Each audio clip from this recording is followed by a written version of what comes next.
Hello friends, welcome to my channel. I'm Nidhi and today we are going to make a very traditional Gujarati dish, Fafda.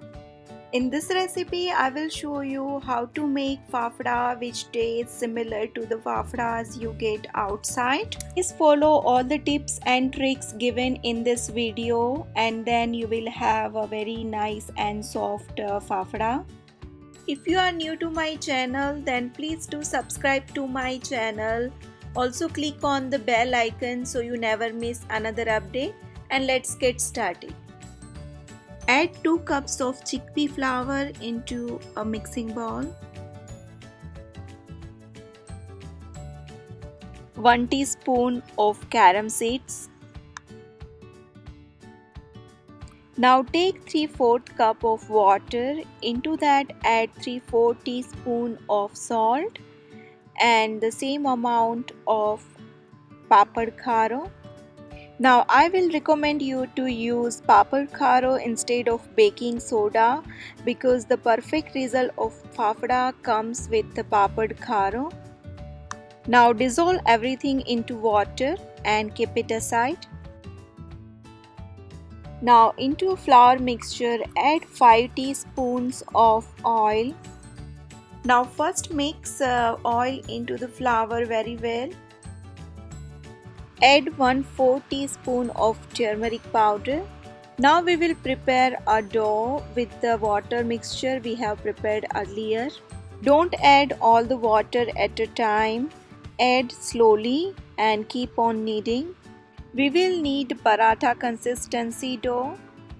We don't want too hard or too soft dough. To make fafdas, the perfect measurement is really important.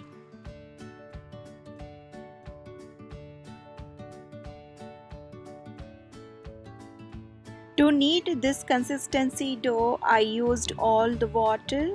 So this was the perfect measurement for 2 cups of besan. Now cover it and let it rest for at least 30 minutes. While the dough is resting, we will prepare papaya sambharo to go along with fafdas. Cut papaya into half and we will use only half portion of the papaya. Peel off the skin. Now shred it. Take 1 teaspoon of oil in a pan. Once the oil is hot, we will add 1 teaspoon of mustard seeds. Let it splutter. Now add pinch of asafoetida followed by cut green chilies.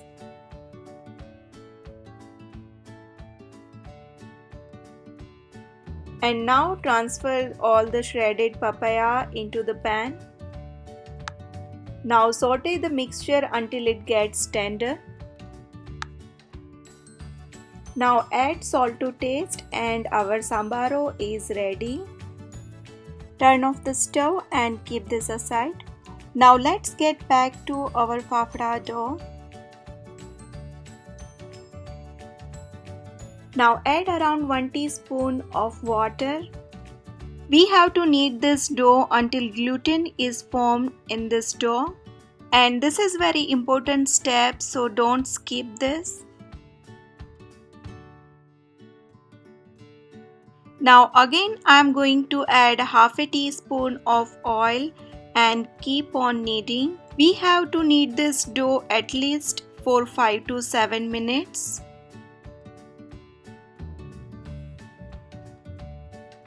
After kneading it for around 7 minutes, you can see our dough has formed gluten. So this is what we want in our dough.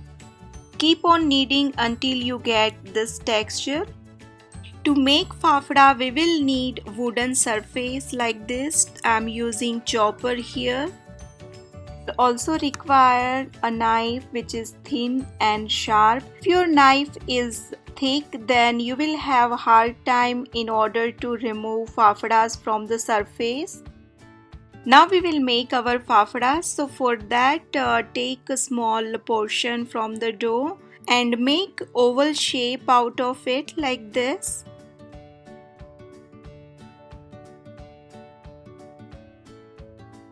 Now I will use the heels of my palm, and now with a light pressure and force, press and flatten the dough ball and at the same time move the palms forward. And now with the help of a thin knife, remove the fafda from the cutting board. You can see how nicely it has came out. And every time you make fafda, clean up the cutting board before you make another one. Now this is the only tricky part in the whole recipe. I will show you one more time. If you apply too much pressure, then fafda will stick to the board and will break while lifting. If you will follow all the steps I have given in this video, then you will get really nice fafdas. You can see my fafdas don't have cracks on the border and it looks similar to the store-bought one. Now similar way, make 3 to 4 fafdas at a time and fry it. Now we will fry our fafdas. Do not overcrowd the kadai. Begin to fry fafda at a low-medium flame. Fry the fafdas until both the sides are crisp. Now besan has a tendency to cook early, so don't cook it for the longer period of time, and don't let it turn brown because we want soft and yellowish fafdas. Take it out gently when it is done. Also fry some green chilies to go along with fafdas. Now we will make masala to sprinkle on our fafdas. For that, take half a teaspoon of black pepper powder, half a teaspoon of asafoetida and half a teaspoon of black salt. Mix everything well and our masala is ready. Now sprinkle the masala on top of the fafda. This will give a really good taste. And now our fafdas are ready to serve. If you like this video, then please give a thumbs up to this video and don't forget to subscribe to my channel. Thank you for watching and I will see you soon with the next recipe.